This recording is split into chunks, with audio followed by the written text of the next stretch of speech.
구약 성경을 보면 이제 하나님 나라가 우상 숭배에 빠지면요, 갑자기 국가가 힘을 잃어버려요. 아무리 훌륭한 지도자가 있다 하더라도 힘이 사라져 버려요. 그래서 외국에 의해서 지배를 받기도 하고 뭐 그런 일이 벌어집니다. 근데 반대로 어떤 한 왕이 등장해서 그 나라가 국방력을 키운 게 아니에요. 개혁에 성공하면 국가가 힘을 얻습니다. 근데 이 국력과 우상 숭배가 어떤 연관이 있을까? 이제 세상적으로 생각하면 별 연관이 없는 것처럼 보여요. 근데 아무런 연관이 없는 것처럼 보는 이런 이 이야기를 구약 성경을 보면 계속 반복적으로 보여지고 있는데, 그 이유는 어떤 이유 때문인가 하면 실제 눈에 보이는 세계가, 그러니까 현실 세계가 눈에 보이지 않는 세계와 실제적으로 연관되어져 있다고 하는 것을 계속 말해주는 그런 이야기입니다. 신앙하지 않는 사람들은 우리 삶에 벌어지는 많은 일들을 우연으로 돌리고 그것을 믿지 않지만, 신앙하는 사람들은 이 보이지 않는 세계가 존재한다고 하는 것을 믿고 살아갑니다. 골로새서 1장 16절에 보면 이런 말씀이 있어요. 만물이 그에게서 창조되되 하늘과 땅에서 보이는 것들과 보이지 않는 것들과 혹은 왕권들이나 주권들이나 통치자들이나 권세들이나 만물이 다 그로 말미암고 그를 위하여 창조되었다고 하는 거예요. 이 말씀이 어떤 말씀인가 하면 하나님은 보이는 세계와 보이지 않는 세계를 다 창조했다고 하는 것입니다. 즉 우리 눈에는 보이지 않지만 보이지 않는 영적 세계가 존재하고 있다고 하는 이야기를 이 골로새서 1장 16절에서는 이야기하고 있습니다. 그리고 이 사실을 알기 때문에, 이것을 믿기 때문에 고린도후서 4장 18절에 보면 그리스도인은 보이는 세계가 아니라 보이지 않는 세계를 주목하며 살아간다고 하는 거예요. 그러니까 눈에 보이는 세계 너머에 있는 그 세계를 바라보면서 살아간다고 하는 거예요. 그래서 우리가 기도하고 말씀을 보고 또 그것을 믿음으로 산다고 하는 것입니다. 그리고 에베소 6장 12절에는 조금 더 구체적으로 사도 바울은 어떤 말까지 하는가 하면, 우리가 싸우는 것은 이 혈과 육이 아니라, 그러니까 혈과 육이라고 하는 건 어떤 눈에 보이는 세계죠, 그죠? 그것이 아니라 정사와 권세와 이 어두움을 주관하는 세상 주관자들과 하늘에 있는 악의 영들, 즉 보이지 않는 존재들과 싸우는 싸움을 사는 사람들이 바로 누구인가 하면 그리스도인이라고 하는 것입니다.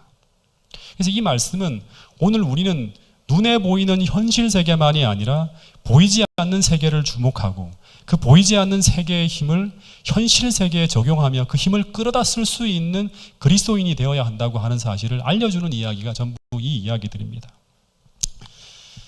이것을 잘 보여주는 것이 출애굽기 17장에 보면 아말렉과의 전투 장면이에요.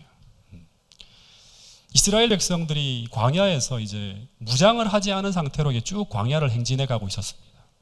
근데 이 르비딤 골짜기라고 하는 곳에 딱 도달했을 때 이스라엘 민족의 후미를 치는 아주 호전적인 민족인 아말렉 족속의 기습을 당하게 됩니다.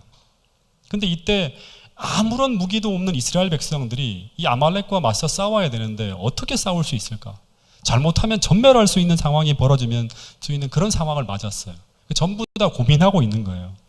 근데 이때 모세가 하나님께 기도하기 시작합니다. 그때 모세는 하나님을 통해서 어떤 전략으로 싸우라고 하는 지시를 받는가 하면 출애굽기 17장 8절에 보면 여호수아로 하여금 전선의 최전방으로 나가서 아말렉과 맞서 싸우게 하고, 그리고 모세 자신은 아론과 훌을 데리고 최후방 산꼭대기로 올라가 싸우겠다고 하는 거예요. 그러니까 이 전쟁은 한 군데가 아닌 두 군데에서 벌어집니다. 하나는 산 아래 여호수아의 군대가 아말렉과 싸우는 실제 전쟁터에서 벌어지는 눈에 보이는 전쟁이고, 또 하나는 아론과 모세와 훌이 연합해서 하나님 앞에서 기도하며 싸우는 산꼭대기에서 벌어지는 눈에 보이지 않는 전쟁이라고 하는 것입니다. 근데 이 전쟁이 전개되는 상황을 보면요, 지금 이 싸움의 성패를 좌우하는 것은 실제 전쟁이 벌어지는 산 아래가 아니라 산 꼭대기에서 벌어지는 상황이 산 아래의 전쟁의 상황의 성패를 좌우하고 있는 것을 계속 보여줘요. 다시 말해서 산 꼭대기에서 이 기도하는 모세의 손이 내려가면 어떤 일이 벌어지죠? 산 아래 여호수아의 군대가 밀리게 됩니다.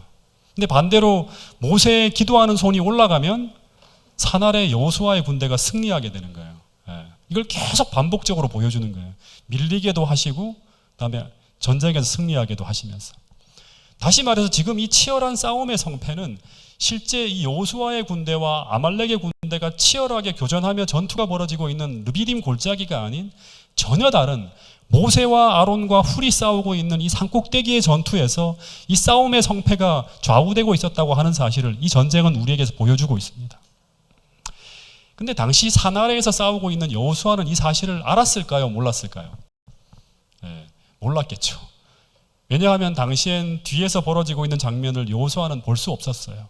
치열하게 앞만 보고 싸웠어요. 근데 자신이 그때 왜 그 상황에서 밀리고 있었는지, 왜 또 이기게 되었는지 그 정확한 이유를 잘 몰랐을 거예요. 단지 자신들이 잘하고 못해서 이 싸움의 성패가 결정되고 있는 것으로 착각했겠죠. 근데 모세는 이 모든 사실을 산꼭대기에서 다 보고 있었어요. 그리고 나중에 출애굽기 17장 14절에 보면 이 전쟁이 다 끝난 다음에 하나님은 모세에게 이런 지시를 해요. 이 모든 상황을 어떻게 알아? 책에 기록하여서 기념하게 하고, 특별히 여호수아에게는 어떻게 알아? 귀에 외워서 들리게 하라고까지 하는 거예요. 왜냐하면 이 여호수아는 이제 미래 교회의 지도자가 될 사람이잖아요, 그죠? 근데 이 사실을 분명히 알아야 되거든요. 그것을 알지 못하는 사람은 오늘 우리 눈앞에 있는 현실만 보면서 신앙하는 사람이 돼요. 이런 사람을 무슨 사람이라고 하는가 하면 육적인 그리스도인이라고 해요. 믿음으로 살지 않는. 참된 그리스도인은 늘 우리 삶에 벌어지는 그 현실의 배후를 믿음으로 볼 줄 아는 사람이 바로 누구인가 하면 참 그리스도인이라고 하는 것입니다. 다시 말해서 눈에 보이는 것만 쫓아가는 것이 아니라 이 베일이 가려진 장막 뒤를 바라보면서 오늘 우리가 당면한 현실의 싸움을 싸울 수 있는 사람이 바로 누구인가 하면 참된 그리스도인이라고 하는 것입니다. 여러분, 그래서 또다시 한번 이 말씀을 오늘 지금 듣고 있는 이야기들을 생각하면서 사도 바울이 하고 있는 이 얘기를 같이 한번 읽어보겠습니다. 에베소 6장 12절 말씀입니다. 시작. 우리의 씨름은 혈과 혈을 상대하는 것이 아니요 통치자들과 권세들과 이 어둠의 세상 주관자들과 하늘에 있는 악의 영들을 상대함이라. 바울은 우리의 싸움은 혈과 육이 아닌 보이지 않는 하늘에 있는 악의 영들을 상대하는 싸움이라고 분명히 이야기하고 있습니다. 그래서 오늘 우리의 현실에서 벌어지는 모든 문제는, 우리 인생의 전쟁터에서 벌어지는 모든 싸움들은 두 군데에서 이루어져야 된다고 하는 것입니다. 하나는 오늘 우리 눈에 보이는 실제 현실 속에 나타나는 현장이고, 또 하나는 우리가 기도하는 곳이라고 하는 것입니다. 근데 그 두 군데 중에서도 실제 전쟁의 성패를 좌우하는 것은 우리가 문제로 씨름하고 있는 실제 현장이 아니라 오늘 우리가 하나님의 손을 실제적으로 붙잡고 하나님으로부터 오는 능력과 은혜의 힘을 공급받아야 되는 기도의 골방이라고 하는 사실을 우리 모두가 잊지 않게 되기를 간절히 바라겠습니다. 2007년도에 제가 이제 첫 목회지에서 처음 초보자 이렇게 이제 그 전도사다 보니까 단독 목회를 하고 있었거든요. 근데 어떤 문제로 굉장히 힘든 시간을 보내고 있었습니다. 어떤 중요한 일을 결정하는데 너무나 많은 분들이 감정적으로 막 대응하고 있어서 이 문제가 상당히 꼬이고 꼬여서 굉장히 어려움을 겪고 있었어요. 근데 이상하게도 놀라울 정도로 순식간에 그렇게 서로 간에 사납게 싸우시던 분들이 온순한 양처럼 탁 변해서 상황이 순식간에 잘 마무리되고 아주 감사하게 안식일을 보내게 되었습니다. 그러면서 저는 어떤 생각을 했는가 하면 이런 생각을 했어요. 내가 정말 이 일들을 이 직권의 상에서 정말 지혜롭게 잘 처리해서 이 어려운 시간을 잘 지나가게 되었다는 그런 생각을 하고 있을 때, 그 다음 날이 이제 일요일이었는데 제가 새벽 기도회를 끝내고 집으로 돌아오는데 한 통의 전화가 딱 걸려온 거예요. 이 전화를 하시는 분이 어떤 분인가 하면 제가 이제 발령받기 전에 그 의정부 교회라고 하는 곳에서 교육 전도사 시절에 잠시 동안 제가 성경을 지도해드린 한 성도님이셨어요. 근데 이분은 어떤 분인가 하면 진짜 기도의 사람이었어요. 열정적으로 기도하는 분이에요. 매일같이 성도들이 다 사라지고 난 다음에도 그 교회 교회에서 심지어 밤을 다 새우면서 기도할 정도로 그렇게 기도하는 분이었어요. 근데 이분이 아주 이른 아침에 제게 전화를 하신 거예요. 그러면서 저한테 대뜸 하시는 말씀이, 그때는 전도사였거든요. 고재훈 전도사님, 혹시 요즘 많이 힘드시냐고 그랬어요. 그 제가 깜짝 놀라서, 아니 그 사실을 어떻게 아시냐고, 혹시 어디서 들으신 것이 있습니까? 하고 물었어요. 그랬더니 이분이 하시는 말씀이, 아 그랬군요 하시면서 막 울먹이는 거예요. 그러면서 제게 이런 말씀을 하는데, 전도사님, 제가 새벽마다 전도사님을 위해 기도하는데 지난 며칠 전부터 계속 전도사님을 위해 기도할 때마다 갑자기 더 열심히 기도해야 될 것 같은 느낌이 자꾸 와서 기도하면서 하나님께 계속 물었대요.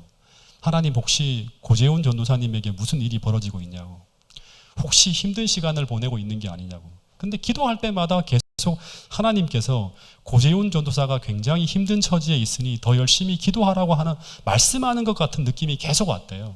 이게 정확하게 제가 그냥 들은 걸 전하는 거예요, 여러분들에게. 그래서 그분이 하나님, 전도사님을 도와달라고, 하늘의 힘을 얻을 수 있게 해달라고 아주 더 간절하게 기도를 했다고 하는 거예요. 근데 그렇게 계속 새벽마다 그런 마음을 가지고 기도하다가 갑자기 일요일 날 새벽 기도 시간에 기도하는데 마음이 편하게 되어서 새벽 기도를 마치자마자 저에게 전화를 다 하신 거예요. 예. 근데 제가 그 말을 듣고 저 사람이나 저나 얼마나 눈물이 났는지 몰라요. 처음에 저희가 부임했던 교회가 참 어려운 교회였거든요.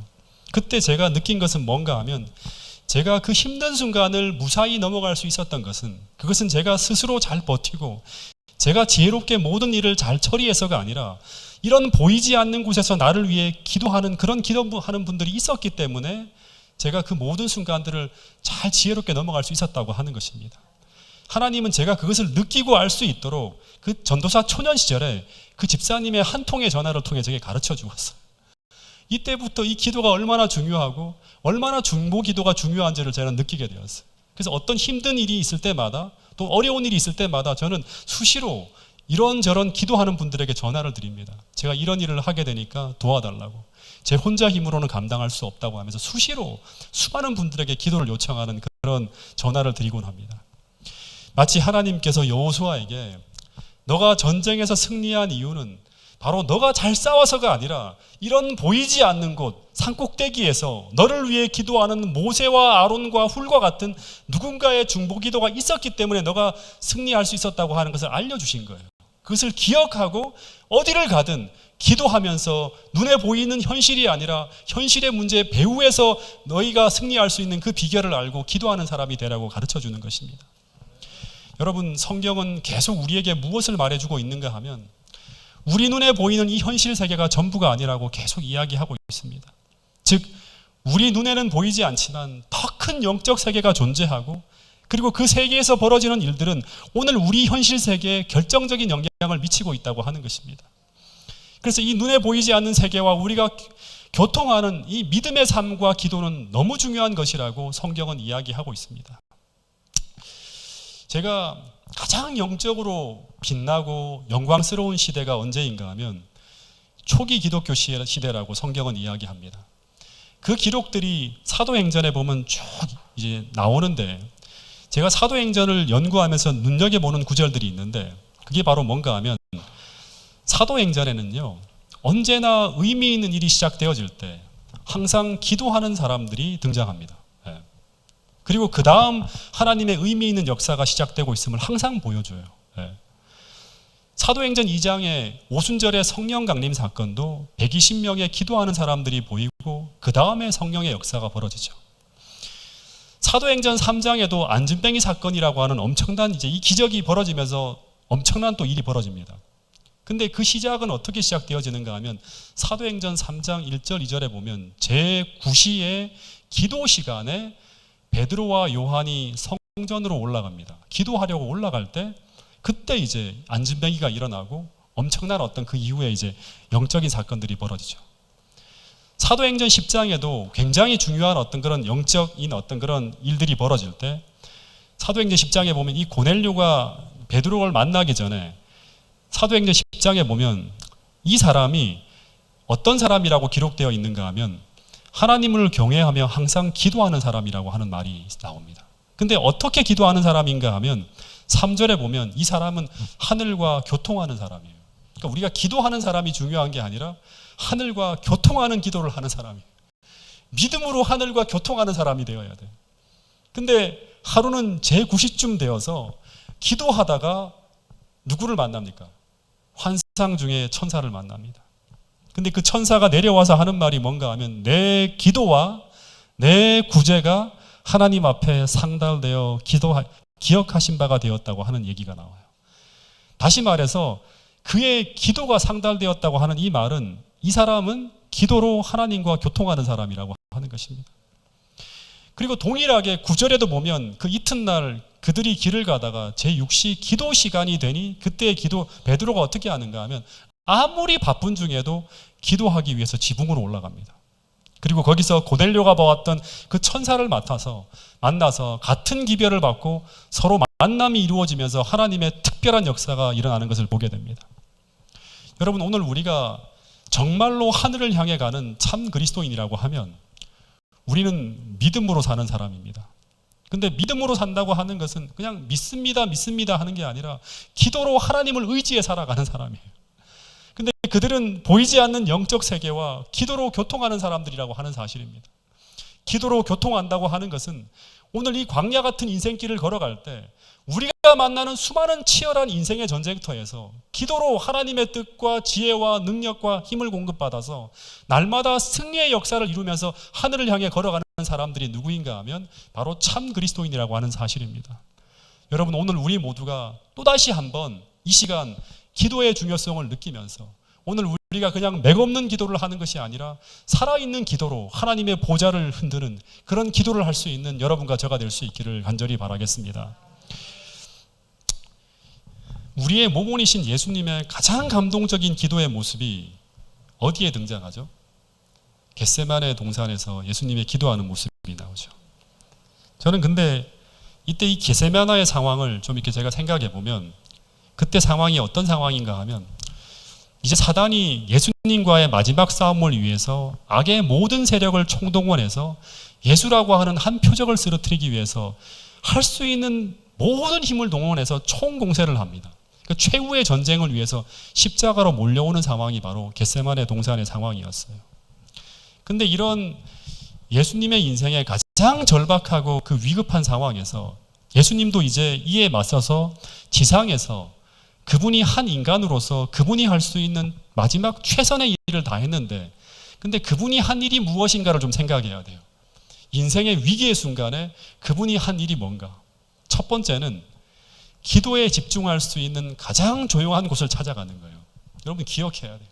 그래서 그 자리에서 기도하는 것이 아니라 어디에 가면 진짜 하나님께 몰입해서 정말 기도할 수 있을까 생각하면서 찾아간 곳이 어디인가 하면 겟세마네 동산이었죠. 그리고 또 하나 우리가 놓치지 말아야 되는 것은 뭔가 하면 그 절박한 위기의 순간에 주님은 혼자만 들어가기를 원하지 않았다고 하는 거예요. 누구를 데리고 갑니까? 그분과 함께 기도할 수 있는 자신을 위해 기도할 수 있는 세 제자들을 데리고 가서 함께 기도하려 하셨다고 하는 거예요. 더 놀라운 것은 뭔가 하면 제자들이 피곤해서 잠을 잘 때 예수님이 어떻게 하죠? 몇 번씩이나 깨우기 위해 달려가면서 필사적으로 함께 기도하기를 원하셨어요. 왜 자느냐? 일어나서 함께 기도해야 된다. 계속 깨우는 거예요. 근데 이때 사단도 이 싸움을 어떻게 싸우고 있는가 하면 계속 제자들과 주님이 기도하지 못하도록 기도를 무력화시키는 공격을 하고 있었다고 하는 사실을 기억해야 돼요. 제자들에게는 어떻게? 잠을 통해서 계속 졸리게 하는 거예요. 그리고 예수님에게는 어떻게 하죠? 하나님이 너를 버릴 것이고 너는 하나님과 끊어졌다는 생각으로 기도로 주님을 붙드는 손을 하나님을 붙드는 손을 놓게 하려고 했었다고 하는 거예요. 계속 더 이상 기도하지 못하도록 막았다고 하는 거예요. 그래서 겟세마네에서 벌어지는 이 전투는 르비딤 골짜기에서 벌어지는 산꼭대기 전투의 또 하나의 모습이에요. 사단은 이 십자가로 하는 싸움을 앞두고 먼저 이 겟세마네라고 하는 산꼭대기 전투에서 어떻게든 예수님의 기도의 손이 내려오도록 만들려고 최선을 다하고 있는 모습을 보게 됩니다. 반대로 주님은 끝까지 이 기도의 손을 들어올려서 하나님을 붙들려고 하는 거예요.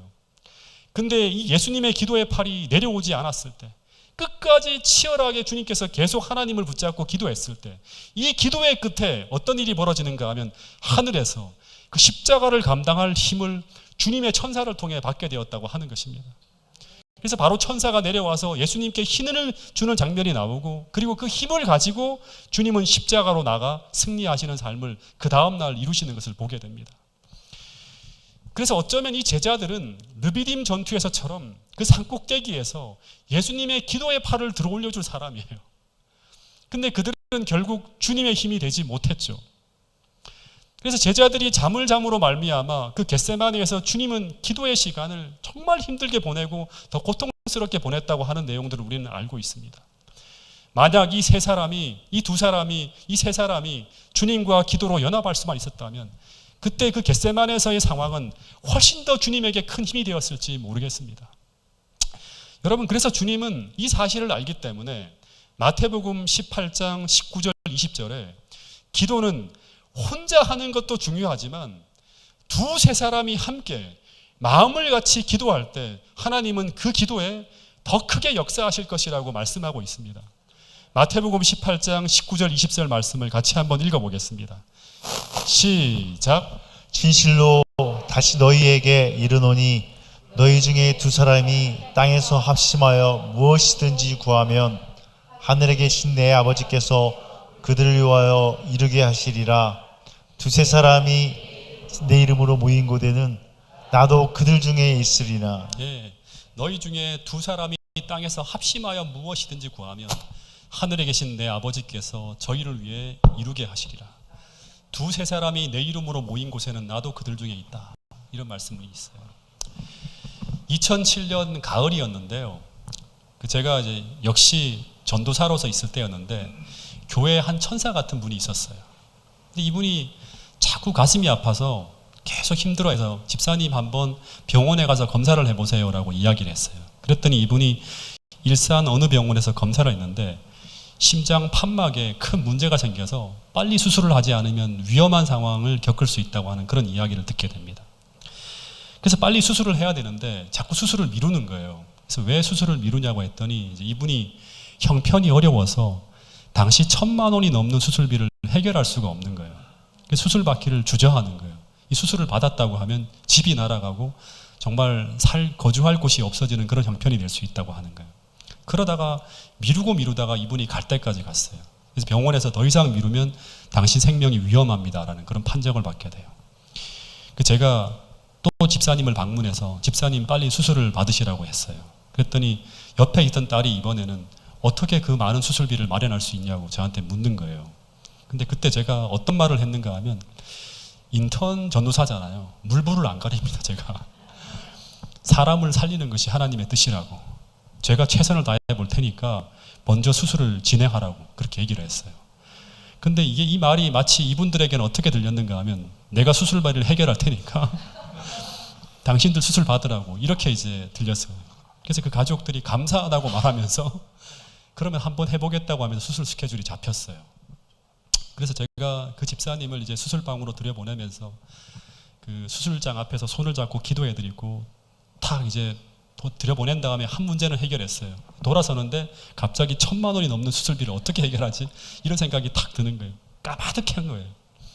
그래서 새벽마다 하나님, 이제 진짜 기도하면서 하나님 앞에 매달리는 거예요. 초창기 전도자 시절 얼마나 열정이 넘치고 얼마나 순수했는지 아시죠? 다들 그렇게 하잖아요. 그래서 함께 기도하는 동역자들을 다 불러 모아서 계속 새벽마다 눈물 콧물 빼면서 심지어 1시간 새벽 5시부터 이제 새벽 기도를 시작하면 어떤 날은 8시까지 갑니다. 계속 기도하는 거예요. 또 기도하고 같이 모여서. 그리고 난 후에 기도했으니까 이제 뭔가 큰 일이 벌어지겠다고 생각을 하고 심우하던 교회 교인들이 한 20-30명 됐는데요. 이 집사님을 살리기 위해서 우리 모금을 하자고 제안을 했어요. 그리고 1,000만 원이 넘는 수술비가 드는데 우리 해결하자고 하면서 모금을 탁 했어요. 그랬더니 한 주 뒤에 녹음액이 나오는데 100만 원도 안 나왔어요. 앞이 깜깜한 거예요. 기도를 했는데 왜 이거밖에 안 나오지? 그리고 두 번째 제가 할 수 있는 일이 뭔가 기도하다가 사회복지재단에 한번 알아봤어요. 근데 이 집사님이 복잡한 문제로 차상위 계층에 속해서 이 복지 혜택을 받을 수가 없는 거예요. 그래서 사회복지재단에서도 도울 수 없는 상황이 된 거예요. 이것저것 다 알아보지만 안 되는 거예요. 그래서 이 이야기를 그 병실에서 어머니의 병간호를 하고 있는 당시 신앙을 하지 않는 딸에게 이야기를 했더니 이 딸이 막 낙담이 되는 거예요. 하나님이 계시지 않는 것 같다고 하면서. 근데 그런 상황에서도 매일 새벽마다 정말 제 일생일 때 가장 열렬하고 치열하게 그렇게 기도했다고 할 만큼 그렇게 열정적으로 계속 기도했어요.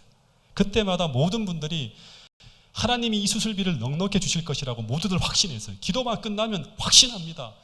전도사님 될 것 같아요. 막 이러면서 나오는 거예요. 근데 문제는 이분의 퇴원 날짜가 다가오는데 1,000만 원이 넘는 수술비를 퇴원 전까지 어떻게 모을 수 있을까? 방법이 없는 거예요. 아무리 전화해보고 두드려봐도 없는 거예요. 그러다가 마지막으로 쓴 수단이 뭔가 하면 제가 재림마을 게시판에다 글을 올렸어요. 근데 글을 잘못 썼는지 어느 교회에서 한두 군데 도로가 작업이 들어오는데 10만 원씩 딱 2군데 들어오는 거예요. 그리고 딱 끊겼어요. 갈 길이 까마득한 거예요. 당시 제가 기억하는 그 두 교회 지금도 생각합니다. 김포교회하고 김학교회가 도로가 작음으로 띵동 띵동하고 전도사님 힘내세요 하고 10만 원 10만 원 들어 20만 원이 전부예요. 200만 원도 채 모이지 않은 거예요. 퇴원은 해야 되는데 하나님은 막판까지 기도 응답이 안 되고 있는 거예요. 그래서 이 집사님이 퇴원을 해야 되는데 이제 돈이 안 들어오면 큰 낭패가 되는 그런 상황이었어요. 근데 이 집사님 앞에 갈 때마다 집사님 퇴원 준비하세요. 잘 되고 있습니다. 걱정하지 마세요. 하나님 도와주실 거야. 하면서 기도하고 돌아오고 하다가 그러다가 정말 어느 날 이제 퇴원 날짜가 딱 이제 다음 날이라면 이틀 전부터요. 갑자기 거액의 희사금이 납치하는데요. 필요한 수술비가 다 들어오는 정도가 아니라 넘치도록 들어와서요. 딱 이틀 사이에. 나중에 그 남은 돈을 어떻게 하나님 앞에 바르게 처리할 수 있을지를 고민할 정도로 나타나기 시작하는데 마치 오병이어의 기적이 펼쳐지는 거예요. 다 먹고도 12광주리가 남은 것처럼 하나님은 넉넉하게 도와주시는 거예요. 다시 말해서 여러 해를 이 집사님이 돈이 없어서 몇 년을 미루어오던 그 수술을 받았는데 이 가난한 집사님의 돈은 한 푼도 들어가지 않고 그 큰 문제가 해결이 되었던 거예요. 당시 함께 기도하던 이 기도의 동력자들은 우리가 기도할 때 하나님께서 어떻게 도와주시는지를 우리는 똑똑히 본 거예요. 마지막까지 계속 기도하게 하시는 거예요. 끝까지 기도하라, 계속 기도하라고 하는 거예요. 근데 딱 퇴원을 이틀 앞두고 광고를 내고 난 다음에 인터넷 게시판에 올리고 난 다음에도 한 달 내내 안 들어오던 돈이 막판에 들어오는 거예요. 보통 시간 지나고 나면 다 잊어버려서 끝나잖아요. 묻히잖아요. 근데 그게 한 달이 다 될 동안 안 들어오다가 막판에 다 들어오는 거예요. 여러분, 우리 모두가 정말 이 기도가 얼마나 큰 능력이 있고 이 기도가 선악의 대쟁투가 펼쳐지고 있는 이 땅에서 오늘 우리 삶 속에서 사단에게 얼마나 위협적인 요소로 작용하고 있는지 이 시간 느낄 만큼 느낄 수 있게 되기를 간절히 바라겠습니다.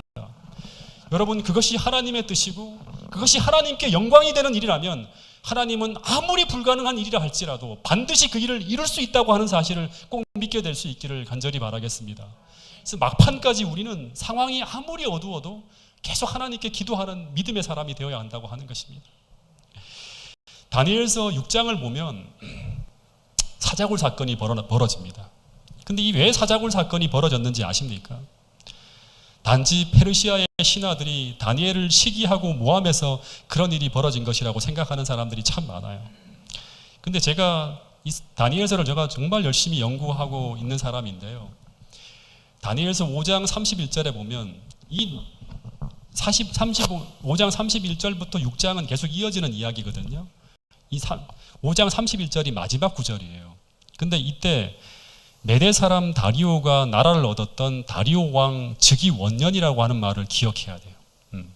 이때 다니엘이 총리가 되고 그리고 그것을 시기한 사람들이 다니엘을 제거하기 위해서 30일 동안 그 어떤 신에게도 기도하지 못하게 하는 법령이 만들어집니다. 근데 다니엘이 어떻게 하는가 하면 기도를 못하는 그런 법령이 만들어졌음에도 불구하고 다니엘서 6장 10절에 보면 이 다니엘이 이 조서에 왕의 도장이 찍힌 것을 알고도 자기 집으로 돌아가서 전에 하던 대로 하루 3번씩 무릎 꿇고 기도하면서 그의 하나님께 감사하였다라고 하면서 계속 기도하게 되고 그 결과 어떻게 된다? 사자굴 속으로 들어가게 됩니다. 근데 다니엘이 이때 어떤 기도의 제목과 어떤 내용으로 기도했는지 이 내용이 다니엘서 6장에 나오지 않습니다. 다니엘이 어떤 기도의 내용을 가지고 어떤 기도 제목으로 기도했는지 혹시 아십니까? 다니엘서 9장 1절에 보면 이 다니엘이 어떤 내용으로 기도했는지 그 기도 내용이 나오는데 9장 1절에 보면 이 다니엘서 9장이 쓰여진 때가 나오죠. 이때도 메대 족속 아수에로의 아들 다리오가 갈대아 나라의 왕으로 세움을 받던 첫 해예요. 똑같은 해죠. 예. 그 통치 원년이라고 하는 말이 나옵니다. 그러니까 다니엘서 6장 사자굴 사건이 터진 그때가 바로 뭔가 하면 같은 해 다니엘서 9장의 이야기가 나오는 거예요. 근데 이 본문을 보면 다니엘이 책을 통해서 여호와께서 말씀으로 선지자 예레미야에게 알려주신 그 연수를 깨달았다고 합니다. 성경을 막 연구하는데 뭘 깨닫는가 하면 예루살렘의 황폐함이 70년 만에 그치리라고 하신 것을 깨닫게 돼요. 즉 이스라엘이 이제 바벨론의 포로에서 돌아갈 시기가 가까이 오고 있다고 하는 예언의 때를 알게 되었다고 하는 것입니다. 그래서 다니엘이 금식하고 베옷을 입고 죄를 덮어쓰고 주 하나님께 기도하기 시작하는 내용이 쭉 나와요. 그 기도의 내용이 나옵니다. 그래서 이 기도의 내용이 뭔가 하면 하나님, 예레미야가 예언한 연수를 보니까 70년이 지나면 이스라엘 백성들이 고국으로 돌아가게 된다고 했는데 바벨론이 멸망하고 그 연수가 이제 다 찼는데 아직도 포로 석방령이 내리지 않는데 주님 무엇이 문제입니까 하면서 막 기도하는 거예요. 주님 이 나라가 고국으로 돌아가서 하나님의 성전을 건축하고 다시금 하나님 나라를 세울 수 있도록 도와달라고 이 약속의 말씀을 의지해서 금식하며 기도하고 있는 거예요. 그래서 이 다니엘이 기도하다가 이 사자굴에서 석으로 떨어지는 사건이 일어난 것도 무엇 때문인가 하면 이 다니엘이 드리는 이 기도가 너무나 엄청난 기도를 다니엘이 하고 있기 때문에 이 기도를 멈추게 하기 위해서 사단이 역사한 거예요. 다시 말해서 그냥 다니엘이라고 하는 한 사람을 제거하기 위한 것이 아니라 다니엘이 이 예루살렘의 해방을 위해서 기도하는 그 위험천만한 기도와 연관되어지는 게 바로 뭔가 하면 다니엘이 사자굴에 들어가는 사건이라고 하는 것입니다. 다시 말해서 겉으로 보면 페르시아 고관들이 다니엘을 시기해서 죽이려 하는 것처럼 보이지만 실제로는 이 영적인 베일의 그 뒤에를 보면 다니엘의 기도가 얼마나 사단에게 위협적인지 이 기도를 중단시키지 않으면 미래에 어떤 위험한 일들이 일어날지를 사단은 알고 있었기 때문에 그 기도를 중단시키기 위해서 사단은 사자굴로 위협하면서 다니엘의 기도를 중단시키기 위해서 이런 모든 사건들을 꾸몄다고 하는 것입니다. 여러분 그런데 다니엘은 알고 있었습니다. 모세가 르비딤 골짜기에서 이 기도의 팔이 내려갈 때 어떤 일이 벌어지는지를 알고 있었어요.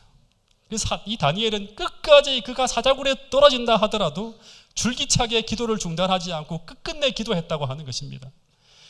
실제 이 기도의 역사로 다니엘서 6장에서는 사자들의 입을 막는 일만 딱 보여지지만 다니엘서 10장을 보면 이 다니엘이 기도할 때, 이 기도를 할 때 어떤 일이 벌어지는가 하면 천사들이 움직여요. 가브리엘 천사가 고레스의 마음을 막 움직이는 역사가 펼쳐집니다. 그래도 사단이 계속 막으니까 마침내 대군 미가엘이 움직입니다. 사단이 피해가요. 그래서 고레스의 마음을 어지럽히는 무리들을 다 물리치고 고레스의 마음이 감동을 받아서 드디어 이스라엘을 향한 축복의 문이 열리는 이야기가 그 다니엘서 10장에 보면 쭉 나오는 걸 볼 수 있습니다. 그것이 바로 에스라서 1장에 나오는 제1차 고레스 포로 석방령인 것입니다.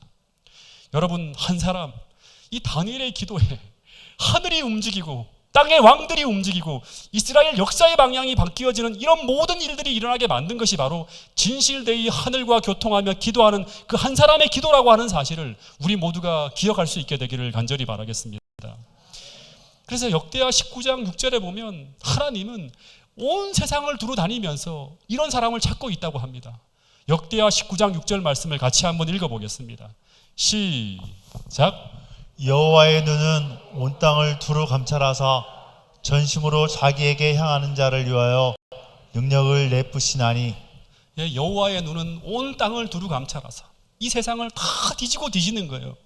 다니엘처럼 기도할 수 있는 사람, 전심으로 하나님을 의지하면서 끝까지 기도의 팔을 내리지 않는 그 사람이 누구인지를 찾고 있다고 하는 거예요. 왜냐하면 그 사람에게 능력을 베푸시기 위해 그렇게 한다고 하는 것입니다. 오늘 그 한 사람이 바로 여러분과 저가 될 수 있기를 간절히 바라겠습니다. 개인의 문제의 모든 순간마다 하나님의 능력을 끌어다 쓰고 그리고 역사의 판도를 바꿀 수 있는 그런 하늘과 교통하는 사람이 오늘 여러분과 저가 될 수 있기를 간절히 바라겠습니다. 사도행전 12장에 보면 이 사도 야고보가 헤롯의 박해 속에 이제 칼로 목베임을 당하여 죽어요. 12제자 중에 한 사람이 죽임을 당해요. 그리고 난 다음에 이 베드로도 체포가 되어집니다. 그리고 베드로도 사형 선고를 받게 돼요. 이 교회에 아주 큰 위기가 찾아옵니다. 근데 이때 이 베드로가 옥에서 편안하게 잠을 자는 이야기가 나옵니다. 그러다가 밤중에 갑자기 주의 천사가 나타나서 베드로를 깨웁니다. 천사가 움직인다? 우리는 뭐를 볼 수 있는가 하면 누군가가 기도한다고 하면 돼요. 천사가 움직인다. 그냥 내려오는 게 아니라 누군가가 기도하는 거예요. 그러자 그와 함께 이 베드로가 탈출이 어려울 정도로 양팔이다. 몇 사람에 의해서 같이 이제 옥에서 같이 잘 정도로 이 포졸들이 같이 이제 베드로와 함께 잠을 자는데 그들 사이에 매어 있던 쇠사슬이 갑자기 천사에 의해서 다 풀려집니다. 그리고 옥문이 갑자기 저절로 열리고 성문이 열리고 베드로의 탈옥을 막기 위해서 겹겹이 세워두었던 모든 장애물들이 다 사라지는 거예요. 그러면서 베드로가 어디로 가는가 하면 초기 교회 성도들이 모였던 마가 요한의 집으로 돌아갑니다. 근데 어떻게 이런 일이 벌어졌는가? 그냥 하나님의 마음대로 했는가? 천사가 움직인다? 이건 전부 뭐다? 누군가가 기도하고 있었다고 하는 거예요. 베드로는 잠을 자고 있었지만 성령은 본문을 통해서 이때 어떤 일이 벌어졌는지를 놓치지 않고 보라고 한 장면을 누가를 통해 기록했어요. 이 5절에 보면 베드로는 자고 있었지만 교회는 자지 않고 베드로의 생명을 지키기 위해서 어떻게 했다? 그를 위해서 간절히 하나님께 기도하더라. 간절히 하나님께 기도하더라. 그 교회는 하늘과 교통하는 교회예요. 하나님의 그 능력을 끌어다 쓰기 위해서 끊임없이 하늘과 교통하는 교회였어요. 그래서 전심으로 기도하고 있는 장면을 성경은 놓치지 않고 기록하는 거예요. 베드로가 위대한 사람이기 때문에 그렇게 하신 것이 아니라 교회가 베드로를 위해서 기도하고 있었기 때문이라고 하는 거예요. 다시 말해서 베드로가 그 두려운 밤, 그 죽음의 두려움을 이기고 평안히 잠을 자는 것도, 그리고 그 밤에 기적적으로 옥중에서 풀려나는 것도 다 무엇으로 연결시켜 볼 수 있는가 하면 진실로 하늘과 교통하는, 진심으로 하나님께 믿음으로 교통하는 성도들의 기도가 있었기 때문이라고 하는 것입니다. 이 성도들의 기도 속에 옥문이 열리고 성문이 열리는 기적이 벌어지고 있었다고 하는 것입니다. 여러분, 초기 교회의 모습을 보면 원래 교회는 하늘과 기도로 교통하는 사람들이 모여있는 공동체예요. 예수님이 어떤 말씀을 하셨는가 하면 내 집은 장사꾼들이 모여있는 이런 곳이 아니라 어떤 곳이다? 만민의 기도하는 그런 집이라고 하는 거예요. 그래서 그들은 문제가 생기면 먼저 무엇을 해야 되는지를 알고 있는 사람들이에요. 근심이 그들의 마음을 뒤덮기 전에, 문제가 그들로 하여금 시선을 뺏기 전에 문제가 생기면 먼저 무엇을 해야 되는지를 알고 있는 사람들입니다. 그래서 그들은 먼저 하나님을 찾고 기도하면서 사단의 역사를 물리치며 하늘 가나안을 향해 전진하는 사람들이 바로 누구인가 하면 초기 기독교의 교회의 모습이었다고 하는 것입니다. 그리고 그것을 가르쳐주기 위해서 주님은 이 아말렉 전투에서 어떻게 너희들의 현실의 문제에서 하나님이 도와줄 수 있는지를 보여주는 게 바로 뭔가 하면 르비딤 골짜기에서 그 큰 어떤 그런 전쟁이 벌어질 때 하나님께서 모세에게 지시해서 산 꼭대기에서 아론과 훌을 통해서 기도하는 그 역사를 통해서 어떻게 현장의 상황이 벌어지는지를 보게 하셨다고 하는 것입니다. 여러분, 마지막으로 저의 평생에 잊지 못할 한 기도의 경험을 여러분들과 함께 나누려고 하는데요. 이 이야기는 제가 이 보은 다니엘 빌리지에서 두 번째 집회 때 제가 했던 이야기입니다. 간증입니다. 근데 이 시간 여러분들에게도 필요할 것 같아서 한 번 더 이 말씀을 좀 나누려고 합니다. 제가 2009년도죠. 초창기 때 계속 이때도 마찬가지로 제가 인턴 시절이었어요. 정확하게 날짜도 기억하는데 11월 달에 벌어진 한 이야기, 기도의 경험을 여러분들이 좀 이야기하고자 하는데, 제가 잠을 자고 있는데 새벽 2시에 어떤 한 성도님으로부터 문자가 왔어요. 근데 이분은 어떤 분인가 하면 제가 첫 목회지에서 한 2년 가까이 성경을 계속 가르치던 한 구도자분이었어요. 근데 그분의 아들이 갑자기 심장마비로 쓰러졌다고 하는 거예요. 지금 응급실로 실려갔는데 호흡은 살아있다고 하는 그런 이야기를 저한테 이렇게 문자로 보내주셨어요. 제가 그 병원으로 달려가서 그 중환자실에서 그 어머니를 만났는데 이 어머니가 거의 식신 직전의 상황이었어요. 막 그냥 저를 봐도 옛날처럼 이렇게 안녕하세요 전도사님 이렇게 하는 게 아니라 막 울고 불고 난리였습니다. 근데 이 아들은 이 엄마가 진짜 소중하게 키웠던 아들인데 마지막 취업을 준비하는 그런 상황에 있었던 굉장히 귀한 아들이었어요. 중앙대 법대를 이제 졸업하고 이제 외국 유학까지 갔다 온 그런 재원이었습니다. 그래서 이 엄마가 두런두런 둘이 살고 있었는데 저녁을 먹다가 밤 8시에 아들이 공부한다고 공부방에 들어갔다가 쓰러졌는데 심장이 멈춰서 의식이 사라진 거예요. 그래서 급하게 119를 불렀는데 집에서 이 구급대원들에 의해서 막 들것에 실려 나갈 무렵에는 이미 심장과 호흡이 끊어진 상태고 얼굴색이 죽은 색으로 쫙 변해가고 있었다고 하는 그런 이야기를 저한테 해주셨어요. 근데 여러분, 사람의 뇌는 딱 3분 동안만 산소 공급이 안 되면 뇌세포가 파괴되어진다고 우리는 알고 있어요, 상식적으로. 근데 제가 이제 이 친구의 사건이 벌어지고 난 다음에 제가 공대 출신이라서 하나하나 상황들을 복귀하면서 실제로 이 상황이 원래는 어떻게 되는 상황인데 지금 이렇게 됐을까 다 체크를 하면서 다 기사를 뒤져보고 자료를 찾아봤어요. 근데 2012년도에 SBS 뉴스에서 보도된 내용이 있대요. 심장마비는 응급실에 가도 살아날 확률이 3%밖에 안 된대요. 그러니까 뇌 회복은 0.9%라고 하는 거예요, 통계치에 의하면. 그러니까 이 데이터는 응급실에 들어가기 전까지 이 멈춰진 심장이 돌아오지 못하면 거의 대부분이 죽거나 100명 중에 3명 정도가 생존하는데 생존하더라도 0.9%가 뇌가 회복된다고 하니까 99%, 99.1%죠. 뇌 손상이 심각하게 벌어지는 상황을 맞게 되는 거예요. 그래서 뇌출혈이라든가 뇌경색이 아니라 심장마비는 응급실에 가기 전에 심장이 돌아와야지만 정상으로 회복될 가능성이 있다고 하는 것입니다. 또 하나의 뉴스 기사를 제가 봤는데 이 하나가 더 있는데 여기 보면 통상 심정지 상황에서 4분이 지나면 뇌손상이 오고요. 10분이 경과하면 뇌손상이 아주 심각해지거나 뇌사에 빠진대요. 10분 정도 이렇게 심장이 안 들어오면 뇌사에 빠지는 확률이 거의 대부분이라고 하는 거예요. 근데 구급대원들에 의해서 이분이 집에서 고양시에 있는 명지대병원 응급실까지 가기까지 깨어나지 못했고요. 이 친구의 호흡이 되살아날 때까지 걸린 시간이 25분 정도가 지나갑니다. 그러니까 25분 동안 심장이 멈춰져 있었고 뇌는 산소 공급이 안 돼서 계속 뇌세포는 죽어가고 있는 그런 상황이었다고 하는 거죠.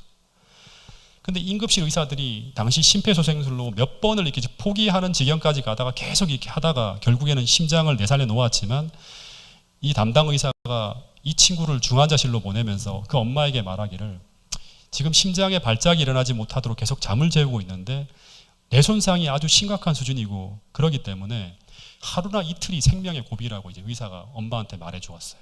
그래서 혹시라도 또다시 심장마비가 온다든가 뇌발작이 일어난다면 마음의 준비를 하라는 그런 이야기를 했다고 합니다.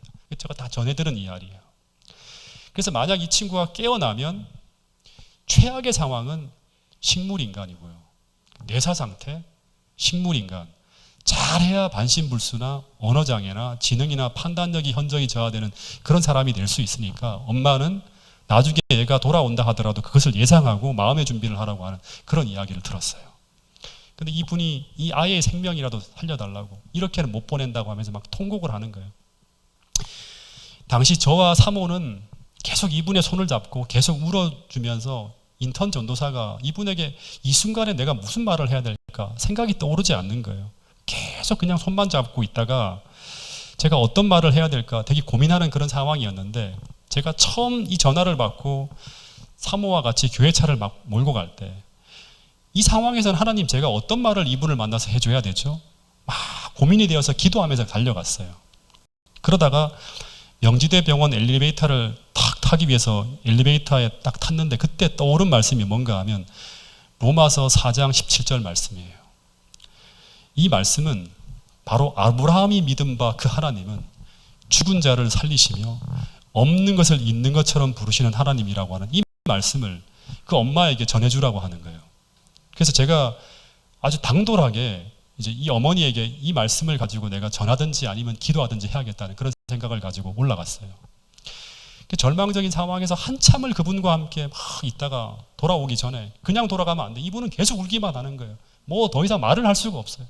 계속 우는데 제가 그냥 돌아오면 안 되겠다 싶어서 제가 이분의 손을 강제로 붙잡았어요. 그리고 성주 엄마랑 같이 여기서 같이 기도하자고 하면서 제발 믿음을 가지라고 이때를 위해 하나님이 필요한 것이라고 하면서 거의 실신 상태로 감정을 주체하지 못하고 우는 그분의 손을 잡고 함께 울면서 막 기도했는데 그때 이 로마서 4장 17절의 말씀을 간절하게 의지하면서 제가 기도했어요.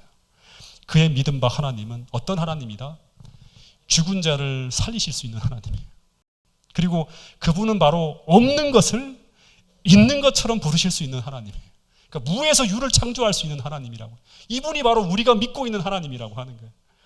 이때 이분에게 필요한 하나님은 그 어떤 다른 하나님이 아니라, 무슨 위로를 해주는 하나님, 무슨 그런 하나님이 아니라 아브라함이 믿은 바로 그 하나님이었어요. 죽은 자를 살리시며 없는 것을 있는 것처럼 부르실 수 있는 하나님. 그 창조주 하나님이 다시금 역사해야 되는 거예요.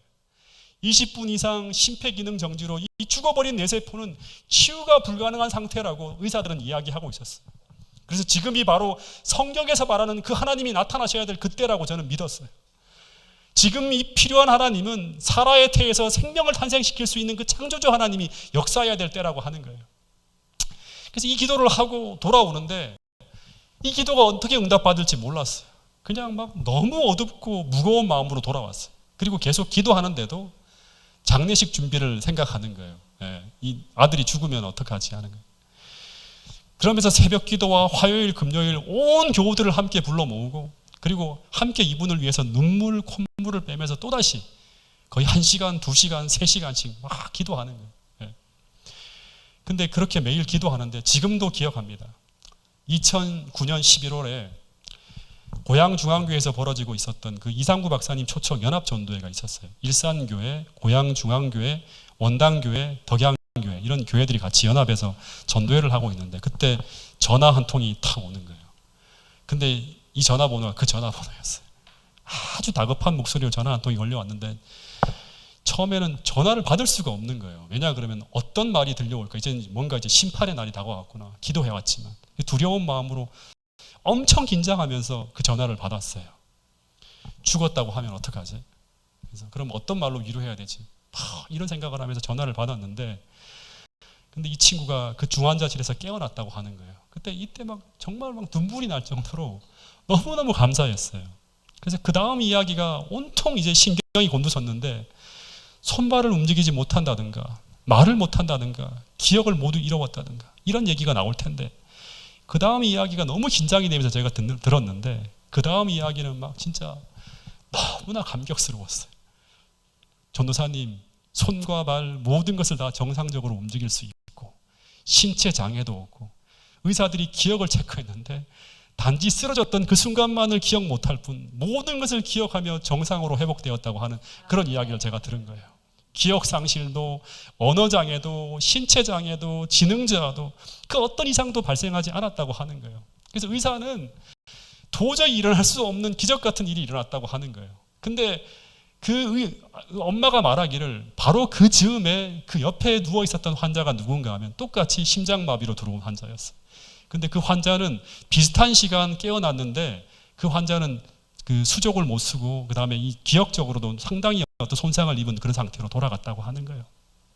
그 전화를 받자마자 제가 전도회고 뭐고 그 병원으로 바로 달려가서 제가 그 어머니를 만났는데 계속 그분이 이야기하기를 어떤 이야기를 반복하는가 하면 어떻게 아들이 죽은 사람처럼 실려 나갔는데 어떻게 이렇게 아무 이상 없이 회복되어 수 있는지 믿을 수가 없다고 하는 얘기를 계속 하는 거예요.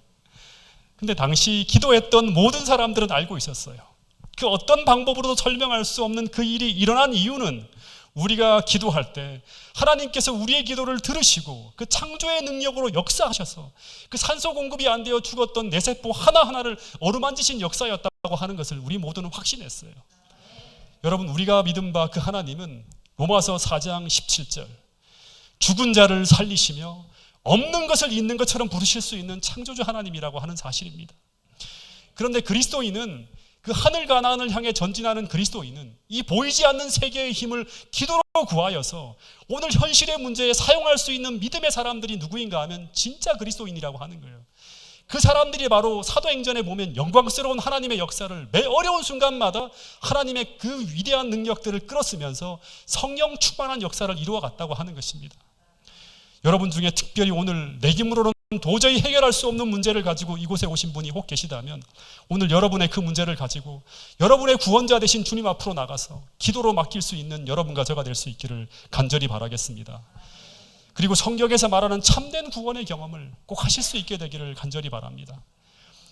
그래서 날마다 이 아말렉과의 치열한 인생의 전투가 벌어지는 이 삶의 현장에서 날마다 기도의 손이 높이 높이 올라가서 늘 승리의 역사, 구원의 역사가 펼쳐지는 그런 여러분과 저가 될 수 있기를 간절히 말하면서 오늘 말씀을 줄이도록 하겠습니다.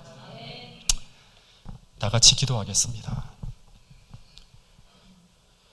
하늘 아버지, 오늘도 우리가 수많은 문제 속에 살아가고 있지만 주님, 우리가 믿는 그 하나님이 어떤 하나님인지를 잠시 말씀을 통해 배울 수 있는 귀한 시간 허락해 주셔서 감사합니다.